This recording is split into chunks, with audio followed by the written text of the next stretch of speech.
খবর দিচ্ছে, আন আমেনু, আমরা এই পয়গম্বরদের খবরের উপরে কি আনলাম।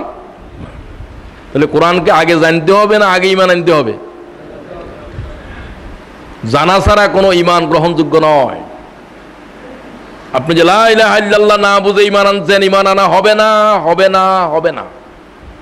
এই জন্য নাবালকের ঈমানের প্রশ্ন নাই, পাগলের ঈমানের প্রশ্ন নাই, তাদের বুঝবার কোনো ক্ষমতা নাই। ঈমান তো আকলের সাথে সম্পর্ক। ইমামে আজম আবু হানিফা বলছে ঈমান হচ্ছে আকলের সাথে, বেআকলের সাথে ঈমানের কোনো মসলা নাই। সুতরাং জানাটা সবচাইতে প্রাথমিকভাবে প্রয়োজনীয়। আল্লাহ বলেন আমি যে কুরআন নাযিল করলাম এর প্রথম শব্দটা কি ছিল? ইকরা। কি ছিল? প্রথম কি ঈমান আনো না পড়ো? পড়ো আগে, ঈমান পরে আনিও। আগে তুমি পড়ো। রাসূলুল্লাহ বলেন আমি তো পড়তে জানি না, আমার তো পড়ার কোনো জীবনে কোনোদিন পড়ি নাই। আনা বেকারি, আমি তো কোনোদিন পড়ি নাই, পড়া জীবনে প্রথম। রাসূলুল্লাহ বর্ণ পড়েন নাই, আলিফ পড়েন নাই, বা পড়েন নাই, পড়ছেন নাকি? ইকরা বিসমি রাব্বিকাল্লাযী খালাক। তিনি উম্মি। উম্মি মানে নিরক্ষর, অক্ষর জ্ঞান নাই, অক্ষর দিয়ে পড়ানো হয় না, আলিফ পড়ানো হয় না, শব্দ দিয়ে পড়ানো শুরু হয়েছে। সুবহানাল্লাহ। তো কোরআন শরীফের প্রথম শব্দই হলো পড়ো, আর মুসলমানেরা পড়ে না। পড়ার কোনো গুরুত্ব নাই, বুঝার কোনো গুরুত্ব নাই। খালি কোরআন শরীফের খতম কত বাড়াবে, অবশ্যই কোরআন শরীফ একেবারে না বুঝে পড়লেও প্রতি অক্ষরে 10 নেকি হবে, আর বুঝে পড়লে হাজার হাজার নেকি হবে। সুবহানাল্লাহ। প্রতি অক্ষরে একটা আয়াত পড়া, সমগ্র রাত কোরআন খতম করা আর নফল নামাজ পড়ার চাইতে আল্লাহর কোরআনের একটা আয়াত বুঝে পড়া তামাম রাত ইবাদত করার চাইতে রাসূলুল্লাহ বেশি গুরুত্বপূর্ণ বলছে। সুবহানাল্লাহ।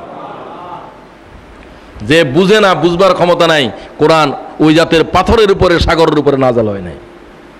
কোরআন কার উপরে নাযিল হয়েছে? ইনসানের উপরে। ইনসানের বুঝবার ক্ষমতা আছে না নাই?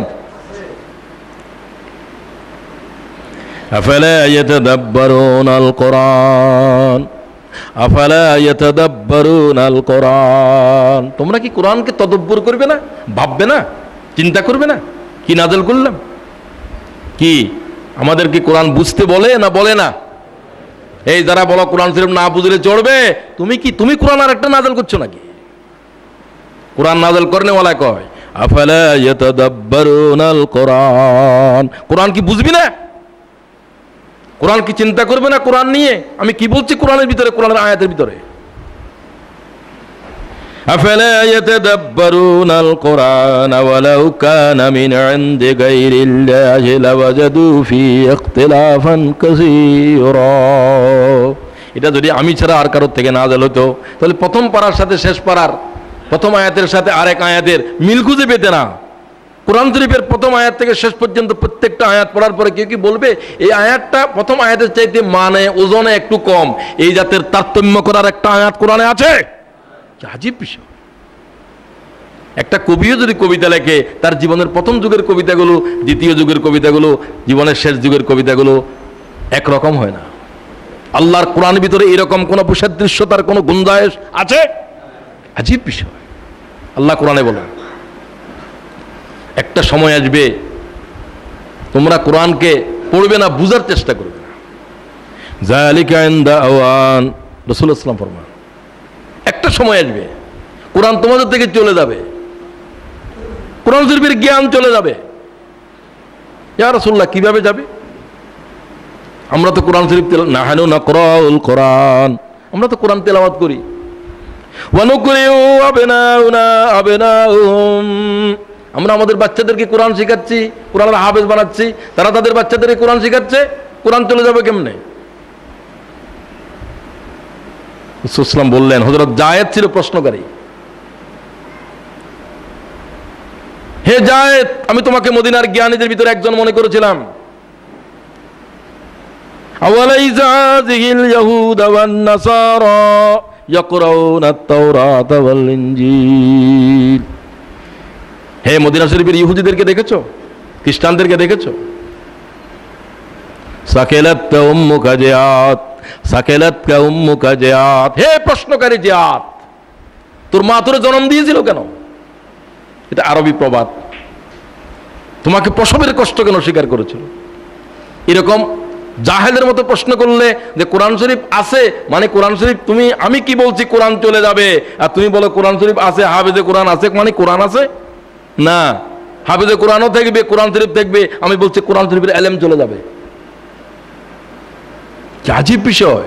রাসূলুল্লাহ উদাহরণ দিচ্ছে, আওয়ালাইসা হাযিহিল ইয়াহুদা ওয়ান নাসারা ইয়াকরাউনা আত-তাওরাতা ওয়াল ইনজিল লা ইয়ামালুনা বিশাইইন মিম্মা ফীহিমা। এমন একটা সময় আসবে যেদিন তৌরাত এবং ইনজিলের তেলাওয়াত থাকবে, কিন্তু সেগুলোর শিক্ষা, সেগুলোর আমল দুনিয়া থেকে চলে যাবে। তোমরা বলবে তৌরাত আছে, ইনজিল আছে, ইনজিল নাই, তৌরাতও নাই, এগুলোর উপরে আমল করেনেওয়ালা কোনো মানব পৃথিবীর উপরে আর নাই। কোরআন শরীফের অবস্থা একদিন এরকম হবে যে কোরআন থাকবে, এই কোরআনের উপরে আমল উঠে যাবে। প্রথম তো জানতে হবে, দ্বিতীয় দাবি কোরআনের উপরে আমল করতে হবে। কি করতে হবে? এই আমল না করলে কোরআন শরীফ থাকবে কিন্তু কোরআনের কোনো আমল নাই। কোরআন শরীফের হারামকে হারাম করা হইতেছে না, কোরআন শরীফের হালালকে হালাল করা হইতেছে না, ঠিক কিনা বলেন? কোরআন শরীফে হারাম করছে আর সমাজে সেটারে হালাল করছে। কোরআন শরীফ সুদের কি করেছে? হারামাল্লাহুল বাই ওয়া হারামার রিবা, রিবা সুদ কিয়ামত পর্যন্ত হারাম। সুদ যে হারাম এই কথা যেন তার শুকরের গোশত খাওয়ার সময় যদি বলে সে খাবে না, কিন্তু সুদ গ্রহণ করা কি শুকরের গোশতের চাইতে ভয়ঙ্কর নয়? কিন্তু এটার উপরে তার কোনো প্রশ্নও নাই, এইটা যে হারাম এই কথার উপর তার কোনো চিন্তাও নাই। যারা কোরআন শরীফের হারামকে হারাম করলো না, কোরআন শরীফের হালালকে হালাল করলো না, রাসূলুল্লাহ বলবেন তাদের আল্লাহর কোরআনের উপর ঈমান নাই। সুবহানাল্লাহ। কয় হাজার লোকদের ঈমান আছে আপনি যাচাই করে দেখেন। কোরআনের পাকের এরপরে তৃতীয় দাবি হচ্ছে আল্লাহর কোরআনের উপরে ঈমান আনা লাগবে। কিছু ঈমান আনলাম, কিছু কিছু আয়াতের উপরে ঈমান না আনলে কি চলবে? বেশিরভাগ আয়াতের উপরে ঈমান এনেছে, দুই একটা আয়াতের উপরে ঈমান না আনলে অসুবিধা আছে। দুই কারণে পলায়ন জায়েজ। এই দুই কারণ ব্যতি রেখে ইল্লা মুতাহাররিফাল লিকিতাল আও মুতাহাইয়িজান ইলা ফিয়াতিন ফাকাদ বাআ বিগাযাবিন মিনাল্লাহ, এই দুই কারণ ব্যতি রেখে যারা যুদ্ধের ময়দান থেকে পিছিয়ে হটেছে তাদের উপর আল্লাহর গজব। সুবহানাল্লাহ। আয় আল্লাহ তাআলা মওত পর্যন্ত আমাদেরকে হকের যুদ্ধে সামনে রাখো। আমিন। ওয়া ইযা আসাবান নাসা মাউতুন ওয়াইজা আসাবান নাসা মাউতুন ওয়া আনতা ফীহিম ফাসবুত। হে মুআজ, কোন এলাকায় যদি মহামারী লেগে যায়, এটা মুআজের জীবনে ঘটেছে। তিনি তখন সিরিয়া রণাঙ্গনে যুদ্ধে, বড় যুদ্ধ, দক্ষিণ এলাকার কমান্ডার।